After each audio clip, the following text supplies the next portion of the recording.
What are the different franchising law in India? India में कितने प्रकार के फ्रेंचाइजिंग लॉ हैं? आज हम लोग इसी पॉइंट पे डिस्कस करने वाले हैं। हेलो फ्रेंड, मेरा नाम श्याम है। फ्रेंचाइज डिस्कवरी में आपका स्वागत है।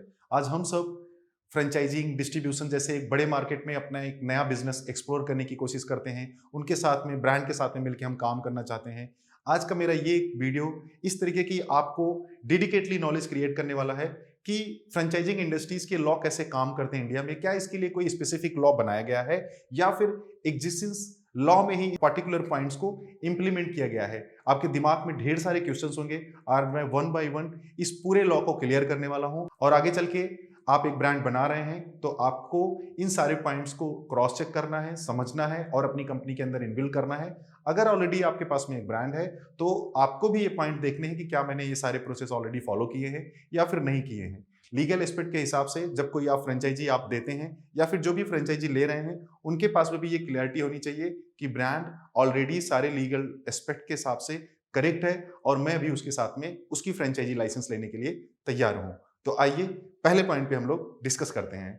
सो पहला पॉइंट है legal definition and scope. As per the finance act 1999 के अनुसार एक फ्रेंचाइजर एक फ्रेंचाइजी के साथ में एग्रीमेंट करके अपने मैन्युफैक्चरिंग गुड्स, अपनी सर्विसेज को वो रेंटेड बेसिस पे उनको दे सकता है और फ्रेंचाइजी के पास में पूरे राइट्स होते हैं कि पर्टिकुलर उस सर्विसेज को आगे सेल करके वो पैसा बना सकते हैं, वो एक बिजनेस कर सकते हैं। साथ में फ्रेंचाइजी के पास में ये भी एक राइट्स होता है कि ब्रांड के ट्रेडमार्क्स, कॉपीराइट और अनदर इंटेलेक्चुअल प्रॉपर्टी पे उनके राइट्स होते हैं जिसको यूज करके वो पैसा बना सकते हैं। क्योंकि अगर ये सर्विसेज उनको कंटिन्यूसली रेंटेड बेसिस पे फ्रेंचाइजर ने एलोकेट किए हैं तो फ्रेंचाइजी को उनको ये सर्विसेज को यूज करने के बिहाफ पे उनको रॉयल्टी पे करना पड़ता है। तो इस एक्ट के अंदर में ये सारे पॉइंट्स ऑलरेडी क्लियर किए गए हैं। नेक्स्ट पॉइंट है रेगुलेटरी फ्रेमवर्क।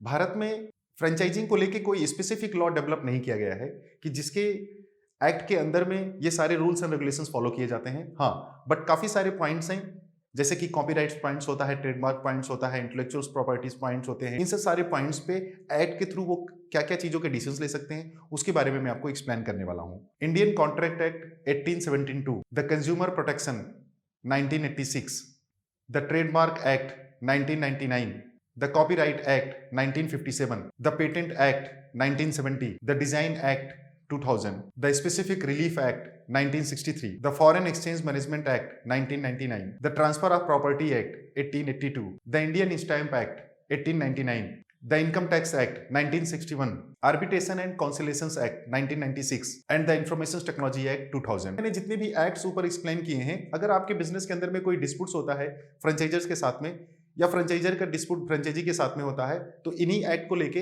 आपके बिजनेस को लेके कोर्ट में मैटर रखा जाएगा। नेक्स्ट पॉइंट है need for the franchisor registration. Indian law के हिसाब से उन्होंने कहीं पे भी आपको मैंडेट नहीं किया है कि आपको किसी भी एक रेगुलेटरी बॉडी के साथ में कनेक्ट होके आपको अपने ब्रांड को वहां पे रजिस्ट्रेशन कराना है।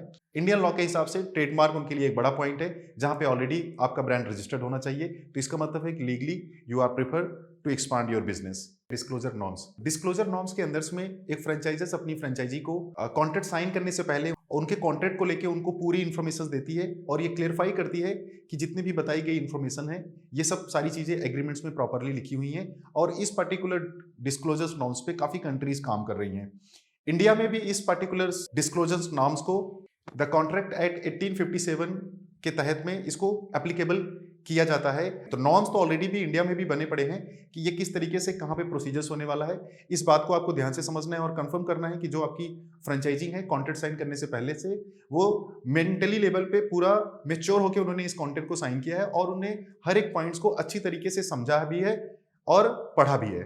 नेक्स्ट पॉइंट है membership with the associations. Indian law के हिसाब से आप अपने ब्रांड्स को किसी भी एसोसिएशंस के साथ में रजिस्टर्ड करना कंपलसरी बिल्कुल भी नहीं है, बट हाँ, अगर आप उनके साथ में रजिस्ट्रेशंस कराते हैं तो कहीं ना कहीं उसके बेनिफिट्स भी आपको मिलने वाले हैं, बट रूल्स के हिसाब से ये जो है कंपलसरी बिल्कुल भी नहीं है। नेक्स्ट पॉइंट है franchisee agreement. Franchisee agreement the Indian contract 1872 के अंदर में एक फ्रेंचाइजर अपनी फ्रेंचाइजी को एक non disclosure agreement paper sign करते हैं जहां पे वो अपनी कमिटेड सर्विसेज के साथ साथ में फाइनेंशियल स्टेटमेंट के बारे में भी वहां पे एक्सप्लेन करते हैं और ये इनको इंश्योर करना पड़ेगा कि फ्रेंचाइजर्स जितने भी डेटा अपनी फ्रेंचाइजी के साथ में शेयर कर रहा है ये एक्यूरेट डेटा है जिसका ऑलरेडी उनके पास में इस डेटा का ऑलरेडी रिकॉर्ड मेंटेन है। किसी भी तरीके का झूठ या फिर गलत डेटा फ्रेंचाइजी के साथ में शेयर नहीं किया जा रहा है, उनको गलत नंबर दिखाया नहीं जा रहा है।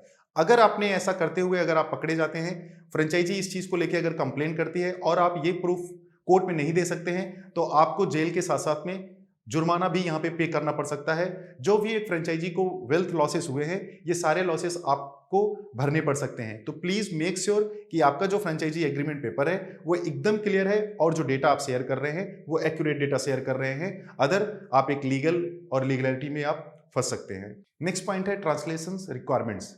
फिलहाल इंडियन लॉ में किसी भी तरीके की ट्रांसलेशन रिक्वायरमेंट्स का जिक्र नहीं किया गया है, बट फिर भी अगर आपकी फ्रेंचाइजी चाहती है कि उसके लोकल लैंग्वेज में या उसके नेटिव लैंग्वेज के हिसाब से आप उसके फ्रेंचाइजिंग एग्रीमेंट को डेवलप करें, तो आपको ये 100% आपको करना पड़ेगा, ताकि लीगली लेवल पे आप अच्छे से उसको मैनेज कर सकें। इसलिए लोकल लैंग्वेज में फ्रेंचाइजिंग एग्रीमेंट को बताना, समझाना, ये सब सारी चीजें उनके नेटिव लैंग्वेज में होनी चाहिए, ताकि आगे चल के उनको ये पॉइंट, किसी भी पॉइंट्स को लेके कोई दिक्कत नहीं आए कि अब वो कोई point because of the language problem उनसे कोई पॉइंट मिस हो गया जिसकी वजह से दे डिड द लॉस और वो अंडरस्टैंडिंग नहीं कर पाए। तो ये आपको मेक श्योर होना है कि वहां पे लैंग्वेज बैरियर नहीं है। जिस लैंग्वेज में आपकी फ्रेंचाइजी कंफर्टेबल है, आप उस पूरे एग्रीमेंट को उस लैंग्वेज में बनाइए, या फिर उस लैंग्वेज का कोई एक ट्रांसलेटर रखिए जो पार्टिकुलर पूरे जो आपके इंग्लिश एग्रीमेंट पेपर बना हुआ है उसको वो अच्छी तरीके से उनको उनकी नेटिव लैंग्वेज में एक्सप्लेन कर सकें। नेक्स्ट पॉइंट है रिस्ट्रिक्शंस इम्पोजिबल। इसका मतलब यहाँ पे ये है कि फ्रेंचाइजर्स के पास में राइट्स हैं कि वो अपनी फ्रेंचाइजी को उनके sales, transfer data, impossible incomes या फिर किसी भी तरीके के बिजनेस से रिलेटेड क्वेरीज पे वो उनको रोक लगा सकते हैं, उनको स्टॉप कर सकते हैं। ये जो प्रोविजंस हैं वो मेक श्योर रहें कि एग्रीमेंट में ऑलरेडी मेंशन किया हुआ है और फ्रेंचाइजी ने इस टर्म्स को क्लियरली एक्सेप्ट किया हुआ है कि फ्रेंचाइजर्स के पास में ये सारे राइट्स हैं किसी भी तरीके से उनके फ्रेंचाइजी बिजनेस को स्टॉप करने के लिए। नेक्स्ट पॉइंट है the question of liability. Franchisee अपने फ्रेंचाइजर्स को, अपने एम्प्लॉइज को लेके अगर उनको अपने बिजनेस में वो तरीके का एक्सपांशन नहीं मिल पा रहा है जिस तरीके से एग्रीमेंट में कमिट किया गया है, एम्प्लॉइज अच्छी तरीके से परफॉर्म नहीं कर पा रहे हैं, तो ये पर्टिकुलर लायबिलिटीज को लेके एक फ्रेंचाइजी अपने फ्रेंचाइजर्स पे क्लेम कर सकती है कि इसकी वजह से because of this employees strength या फिर because of the knowledge of the product, वो एम्प्लॉय की रीजन की वजह से वो अपने बिजनेस में लॉस कर रहे हैं। इस चीज के प्रोविजंस को भी एग्रीमेंट में मेंशन किया जाए और क्लियरली फ्रेंचाइजर्स को इस पॉइंट को लेके एक्सेप्ट करना पड़ेगा। ऑलरेडी ये सब सारी चीजें एग्रीमेंट में मेंशन होनी चाहिए। नेक्स्ट पॉइंट है the cause of termination. Cause of termination से इतना बड़ा इंपॉर्टेंट पॉइंट है क्योंकि इसके बेस पे एक फ्रेंचाइजर अपनी फ्रेंचाइजी का कॉन्ट्रैक्ट टर्मिनेट कर सकता है, बट कुछ पॉइंट्स ऐसे भी होते हैं जिसके लिए फ्रेंचाइजर्स को परमिशन लेने की जरूरत नहीं है और बट ये क्लॉज में ऑलरेडी मेंशन होने चाहिए। जैसे कि अगर एक फ्रेंचाइजी किसी भी क्रिमिनल एक्टिविटीज में इन्वॉल्व है, कोई भी क्रिमिनल इफेक्ट फ्रेंचाइजर्स को दिखता है, तो फ्रेंचाइजर्स के पास राइट्स हैं इमीडिएटली बेसिस पे फ्रेंचाइजी का लाइसेंस टर्मिनेट करने के लिए। द इंडियन कॉन्ट्रैक्ट एक्ट 1872, जब आपके और आपकी फ्रेंचाइजी के बीच में कोई भी एक प्रॉब्लम, एक डिस्प्यूट्स आता है, तो ये इस लॉ के अंदर में भी आपके फ्रेंचाइजीज के डिस्प्यूट्स को सॉल्व करने के लिए कोर्ट इस तरीके के डिसीजंस ले सकती है। तो इस पर्टिकुलर लॉ के अंदर में क्या एक्टिविटीज होती हैं आपको प्रेफर करना है, रीड करना है, समझना है, जिसके हिसाब से आप अपनी फ्रेंचाइजीज को ऑलरेडी अवेयर करा सकते हैं। द कंपटीशन एक्ट 2002 में ये क्लियर किया जाता है कि पर्टिकुलर्स आपके प्रोडक्ट के सप्लाई चेन, स्टॉकिस, लॉजिस्टिक्स, इन सब सारी चीजों पे रोक लगाया जा सकता है अगर किसी भी तरीके से आप मार्केट में कोई मोनोपोली क्रिएट करने की आप कोशिश कर रहे हैं, कोई भी स्टॉक आप रोकने की कोशिश कर रहे हैं जिससे कंज्यूमर्स को प्रॉब्लम हो सकता है, मार्केट में और भी दूसरे लोग इन्वॉल्व नहीं हो पा रहे हैं। इस तहत के अंदर में गवर्नमेंट आपके अगेंस्ट में डिसीजंस ले सकती है। तो इसके लिए आपको पहले ही अपनी फ्रेंचाइजी को रेक्टिफाई करना है और बताना है कि किसी भी तरीके के मोनोपोली वो नहीं क्रिएट कर सकते हैं अपने बिजनेस को लेके। नेक्स्ट पॉइंट है the income tax act 1961। Income tax act के अंदर में आपको अपनी फ्रेंचाइजी को अवेयरनेस देना है, आपकी चाहे मास्टर फ्रेंचाइजी है चाहे फ्रेंचाइजी है, कि उनको इनकम टैक्स गवर्नमेंट के सारे रूल्स फॉलो करने हैं और टाइम टू टाइम अपने टैक्स को पे करना है। अगर वो टाइमली अपने टैक्स को पे नहीं करते हैं उसके लिए उनको क्या प्रॉब्लम हो सकती है, गवर्नमेंट से उनको क्या इश्यूज हो सकते हैं और साथ में आपके ब्रांड्स के ऊपर क्या प्रॉब्लम आ सकती है, इसको लेके उनको पहले से ही अवेयर कराना है ताकि आपकी फ्रेंचाइजी किसी भी तरीके के टैक्स वैलिडेशंस में नहीं फंसे और इजी तरीके से स्मूथली अपने वो बिजनेस को कर सकें। नेक्स्ट पॉइंट है कंज्यूमर एक्ट 1986।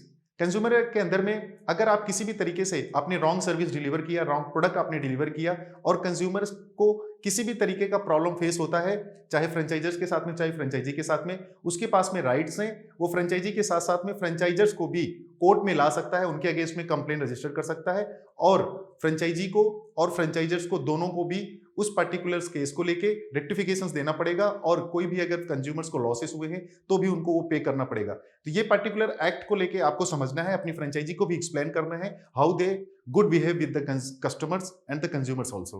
भारत में इस तरीके के मुद्दे पे, वैकल्पिक मुद्दे के ऊपर में बहुत सारे केस रजिस्टर्ड है और इसको काफी बड़े लेवल पे इसका बढ़ावा दिया भी जाता है, जो कि कोर्ट में इस तरीके के केसेस बहुत भारी मात्रा में पड़े हुए हैं।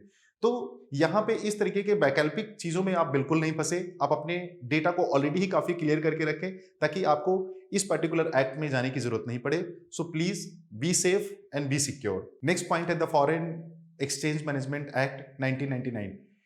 इस पर्टिकुलर एक्ट के अंदर में फेमा का रोल लागू होता है। FEMA, फेमा करके एक कानून बनाया गया था, जहां पे सरकार ने धीरे धीरे बाहर कंपनियां जो इंडिया में आके बिजनेस कर रही हैं, जैसे KFC हो गए, रीबॉक हो गए, जो भी बाहर की कंपनियां हैं इंडिया में बिजनेस करना चाहती हैं और कर भी रही हैं, पहले इनके ऊपर काफी कानून लगे हुए थे, इनको काफी अमाउंट गवर्नमेंट को पे करना होता था। बट अभी फेमा के तहत में सरकार ने इन पे काफी सारी चीजों को लेके क्लियरेंस दे दिया है कि आप इसी तरीके से यहाँ पे आके बिजनेस कर सकते हैं, जिसके तहत में अगर आपको आपकी फ्रेंचाइजी इस तरीके से इंडिया में आ रही है तो फेमा के तहत आपको रीचेक करना है और अपने मास्टर फ्रेंचाइजी या फ्रेंचाइजी के साथ में जुड़ के आप अपने एग्रीमेंट को अच्छे से बना सकते हैं। आई होप ये वीडियो आपको काफी अच्छा लगा है और इसी तरीके से इंफॉर्मेटिव वीडियो मैं आपके लिए बनाता रहूंगा। आज के लिए इतना ही। नमस्कार, जय हिंद।